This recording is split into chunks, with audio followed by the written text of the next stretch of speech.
ठरलं तर मग या मालिकेच्या येणाऱ्या भागामध्ये आता मात्र मालिकेमध्ये जबरदस्त ट्विस्ट आलेला आहे। अखेर सायलीचा रविराजांनी मोठ्या मनाने स्वीकार केलेला आहे आणि त्यासाठी 3 अशा घटना कारणीभूत ठरलेल्या आहेत। रविराजांनी आता प्रियाच्या वरती सायलीला मान दिलेला आहे आणि प्रियाचा कोणत्याही प्रकारचा खोटापणाचा आता आपल्यावरती प्रभाव पडू न देता सायलीचा मोठ्या मनाने स्वीकार करत रविराजांनी आपल्या सगळ्यांचं मन जिंकलेलं आहे। पण या सगळ्यासाठी सुद्धा प्रतिमा कशी कारणीभूत ठरणार आहे आणि प्रतिमाने आपल्या मुलीला नकळतपणे न्याय कसा मिळवून दिलेला आहे हे आपण या व्हिडिओमध्ये पाहणार आहोत।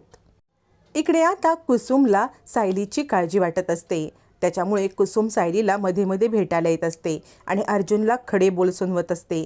ती दरवेळेला अर्जुनला असे काही सुनवत असते की जेणेकरून अर्जुनला त्रास होईल। अर्जुन आता कुसुमताईंना सर्वतोपरी समजवण्याचा प्रयत्न करत असतो की कुसुमताई तुम्ही सायलीची काळजी करू नका, पण कुसुमला मात्र सायलीबद्दल जी आपुलकी असते तेवढाच राग तिचा आता इकडे अर्जुनवरती असतो, त्यामुळे ती टोमणे मारण्यापासून काही चुकत नसते। मग ज्या वेळेला कुसुम येते ती सांगते, हे बघा तुम्ही कोर्टामध्ये जायला लागलात तरीसुद्धा चालेल, इथे थांबायची काही गरज नाही, हवं असेल तर मी इथे येऊन थांबेन, तुम्ही काही काळजी करू नका असं म्हणत आता इकडे कुसुम अर्जुनला आपण इथे थांबू असं सांगते। पण अर्जुनचा कुणावरतीही विश्वास नसतो। अर्जुन आता या सगळ्यामध्ये आपण स्वतः सायलीची काळजी घेणार हे सांगत असतो। तोपर्यंत इकडे आता कुसुम जायला निघते, त्यावेळेला कुसुम जेव्हा खाली येते तेव्हा तिथे असलेला प्रतिमाचा फोटो कुसुमच्या नजरेसमोर पडतो आणि कुसुम पूर्णाजीला म्हणते, मला असं वाटते मी या बाईंना कुठेतरी पाहिलंय। पूर्णाजी म्हणते, दरवेळेला इथे आल्यावरतीच तुम्ही फोटो पाहिला असेल। कल्पना म्हणते, हो। अर्जुन म्हणतो, हो, कारण आमच्या घरामध्ये सगळीकडे प्रतिमा आत्याचे फोटो ठिकठिकाणी आहेत। कुसुम म्हणते, नाही, या घराव्यतिरिक्त मी कुठेतरी पाहिलंय।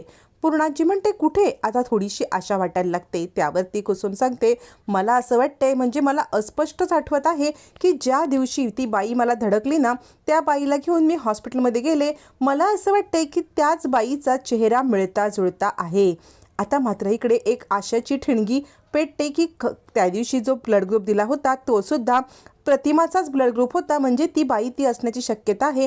ताबडतोब रविराजांना कल्पना फोन लावते। रविराजांना फोन लावून कल्पना सांगते, कुसुमताई सांगत होत्या की जी बाई त्यांच्या गाडीला धडकली आणि ज्या बाईमुळे आपल्या सायलीचा जीव वाचला ती त्यांना प्रतिमासारखी वाटते आहे। त्या 100% शुअर नाही आहेत, पण त्यांना असं वाटतंय। आता रविराज कशाला वेळ घालवणार?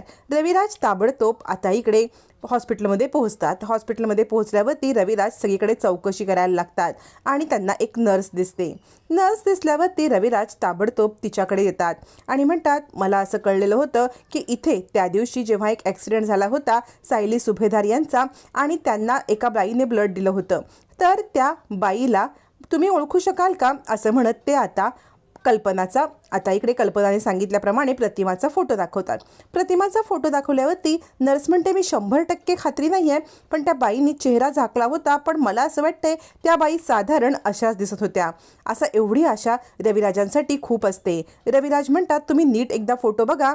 यावरती ती नर्स म्हणते, मी 100% नाही सांगू शकत, पण मला असं वाटते या बाई त्याच होत्या।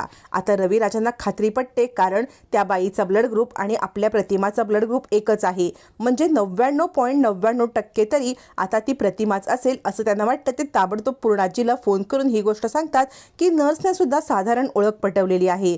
पूर्णाजी म्हणते, मग आता आपल्याला लवकरात लवकर शोध घ्यायला पाहिजे, तुम्ही ताबडतोब ती बाई कुठे गेली, काय केली, आपल्या प्रतिमाचा शोध घ्या असं म्हणत पूर्णाजी रविराजांना आता तातडीने शोध घ्यायला सांगते। पण इकडे प्रियाचा आता मात्र चेहरा पडलेला असतो। जर ही प्रतिमा परत आली, फोटोतली बाई परत आली तर आपल्या आणि आता प्रिया मात्र हदरते, कारण ही फोटोतली बाई म्हणजेच प्रतिमा परत आली तर आपलं काही खरं नाही, कारण एक आई आपल्या मुलीला अचूक ओळखणार आणि मग माझा इथे काही चालणारच नाही, मला इथून पळण्याशिवाय दुसरा गत्यंतरच उरणार नाही असा विचार करत आता प्रिया चांगलीच हदरते।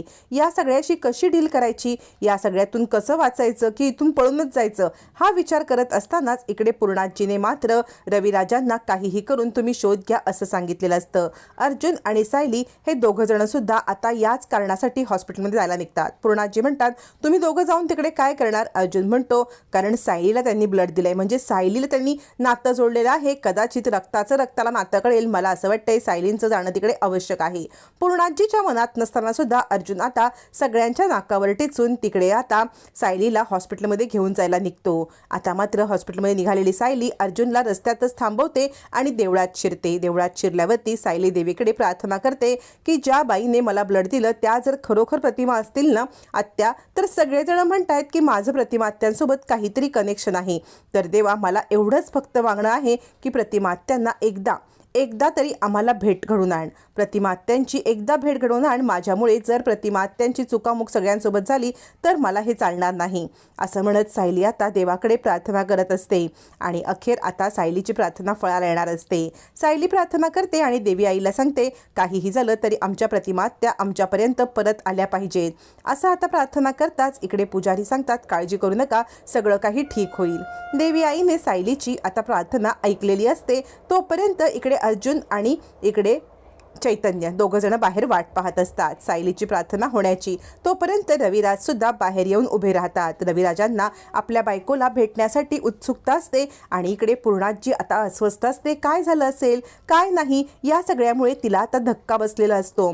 पूर्णाजी वाट पाहत असते. प्रियाचा चेहरा मात्र पडलेला असतो. अर्जुनने सगळ्यांना ठणकावून सांगून आलेला असतो की मी सायलीला घेऊन जाणार. इकडे सायलीची प्रार्थना पूर्ण होते. तोपर्यंत रविराज बाहेर आलेले असतात. ते अर्जुनला भेटतात आणि अर्जुनला विचारतात, काय झालंय बरं? तिकडे आता अर्जुन सांगतो की मिसेस सायली यानं आतमध्ये गेल्यात देवी आईची प्रार्थना करायला. तोपर्यंत रविराज खाली येतात आणि सायलीकडे बघतात आणि म्हणतात, पोरी, तुझे किती आभार मानू ना तितके कमी आहेत. आता सायली वागते, रविराजांचा आशीर्वाद घेते. रविराज म्हणतात, तुझी पुण्याई थोर, त्यामुळे खरंच तुझ्या पुण्याईमुळेच मला माझी प्रतिमा सापडलेली आहे. असं म्हणत ते सायलीच्या डोक्यावरती हात ठेवतात. सायली मात्र त्यांच्याकडे पाहत राहते. रविराज म्हणतात, खरंच बाळा, तुझी पुण्याई थोर आहे. आज मला तू माफ कर, कारण इतके दिवस तुला ओळखण्यामध्ये मी खरंच चूक केली.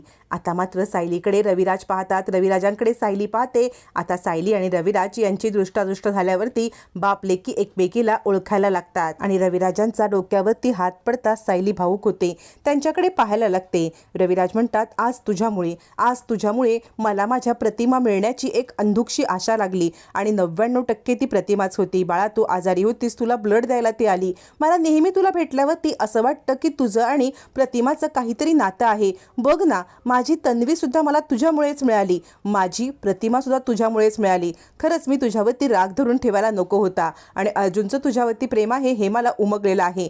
त्यामुळे यापुढे माझ्या मनामध्ये तुझ्याविषयी कोणताही राग नाही आहे. बाळा, तू तुझ्या आयुष्यामध्ये सुखी हो आणि आज तुझ्यामुळे मला प्रतिमा भेटणार आहे. तुझे जितके आभार मानू तितके कमी आहेत. असं म्हणत रविराजांनी सायलीच्या डोक्यावरती हात ठेवत तिला आशीर्वाद दिलेला आहे. पण आता इकडे सायलीला मुलगी म्हणून ते कधी स्वीकारणार आणि प्रियाच्या खोटारडेपणावरती सायलीचा विजय कसा होणार हे मात्र येणाऱ्या भागातच कळणार आहे.